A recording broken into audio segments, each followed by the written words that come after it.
रोटी का दान दीजिए, 1 रुपया और 1 रोटी का दान। गौ की सेवा स्वयं प्रभु भी करके कहलाए गोपाल।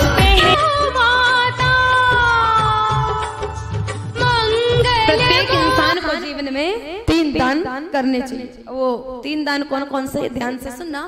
पहला दान है समय दान, यानी कि 24 घंटों में से 2.5 घंटे भगवत कार्य के लिए, गौ सेवा के लिए अवश्य निकालनी चाहिए। इसमें भी निकाल दिए तो ठीक, वरना ठाकुर लेगा। कैसे लेगा? मौत 2 प्रकार से आती है, मृत्यु 2 प्रकार से आती है। एक तो दादाजी मंदिर गए, जैसे मंदिर से आए कि पोते से कहा, देख छोरा मैं सो रहा हूँ, थोड़ी देर बाद तो मुझे उठा देना। जैसे पोता उठाने के लिए गया तो पता चला दादाजी तो परमानेंट के लिए उठ गए। एक मौत तो ये जो सबसे चित्र की मौत है। दूसरी मौत की, दादाजी बीमार हुए, अस्पताल में भर्ती हुए, बोतलों की बूंदे टप टप टप टप देख देख करके सड़ सड़ के मर रहे, जो कि सबसे बुरी तरह की मौत है। अगर आप चाहो कि कभी सड़ना नहीं पड़े, अस्पताल में बिस्तर में सड़ना नहीं पड़े, बुढ़ापे में झटके से मौत आ जाए, तो 2.5 घंटे गौ माता की सेवा के लिए निकाल देना।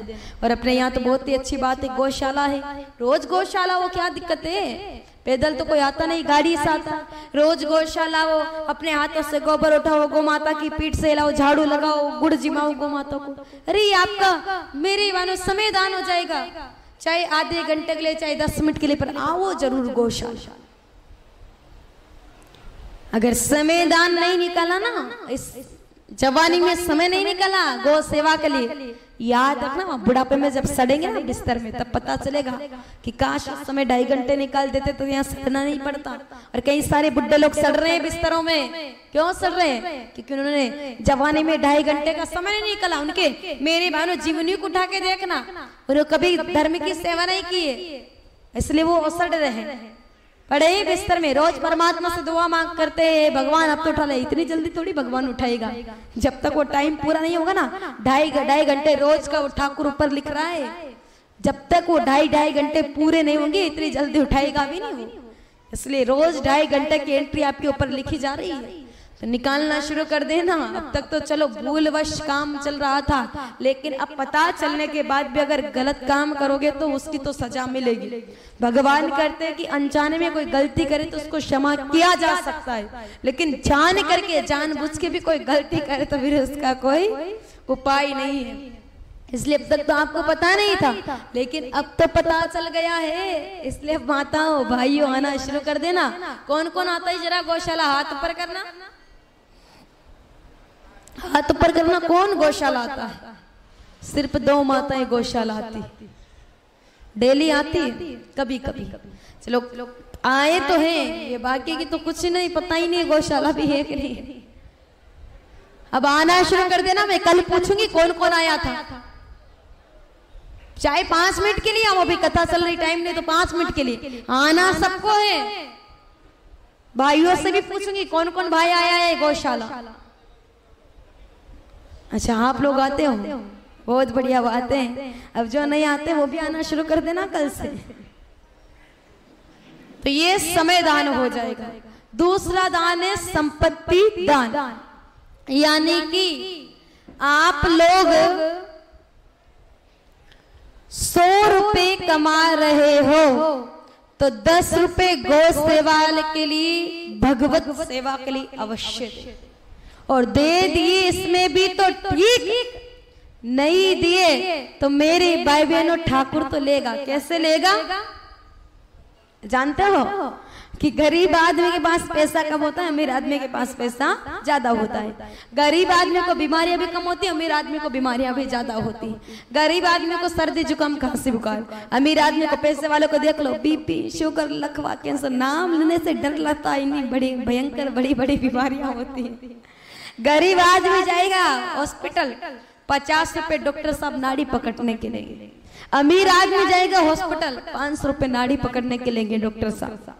गरीब आदमी सामने से पूछेगा कि डॉक्टर साहब कोई पथ परहेज राखो, तो डॉक्टर साहब कहेंगे अरे भैया तो अलट बलट सब खाना पर दवाई टाइम से ले लेना तो ठीक हो जाएगा। और अमीर आदमी को सामने से डॉक्टर कहेगा कि देख भाई नमक मत खाना, मिर्च मत खाना, गुड़ चीनी मत खाना, तेल घी मत खाना, अगर नमक खाएगा तो ब्लड प्रेशर बीपी हाई हो जाएगी, अगर मिर्च अधिक खाएगा तो एसिडिटी अल्सर हो जाएगा, और गुड़ चीनी खाएगा तो शुगर लेवल तो ऊपर पहुंच जाएगा, और तेल घी तो खाना ही मत, 2 ग्लूकोज पहले सही है, एक और आएगा सीधा राम नाम सत्य हो जाएगा। अब जो ऐसा पैसा होली दिवाली पर भी आपको लड्डू पकौड़ी नहीं खाने दे, ऐसा पैसा किस काम का? इससे अच्छा है ना कि वह डॉक्टरों के घर भरे गौशाला में जाकर के दे दो ना, कम से कम गौ सेवा का भी काम होगा, परमात्मा के दरबार में आपके नाम का पुण्य भी लिखा जाएगा। और डॉक्टरों के घरों में देने में आपको कोई आपत्ति नहीं है, लेकिन गौ सेवा में देने के लिए इतना मेरे भाई बहनों जान निकलती है लोगों की, पूछो मत। 500 रुपए भी बड़ी मुश्किल से निकाल के देते हैं, 1000 रुपए की तो बात ही फिर दूर की है। ऐसा नहीं होना चाहिए। और एक्सीडेंट हो जाता तो यही पैसा लग जाता, वही पैसा अगर धर्म के काम में लगा दो ना पहले तो वहां लगा ही नहीं पैसा।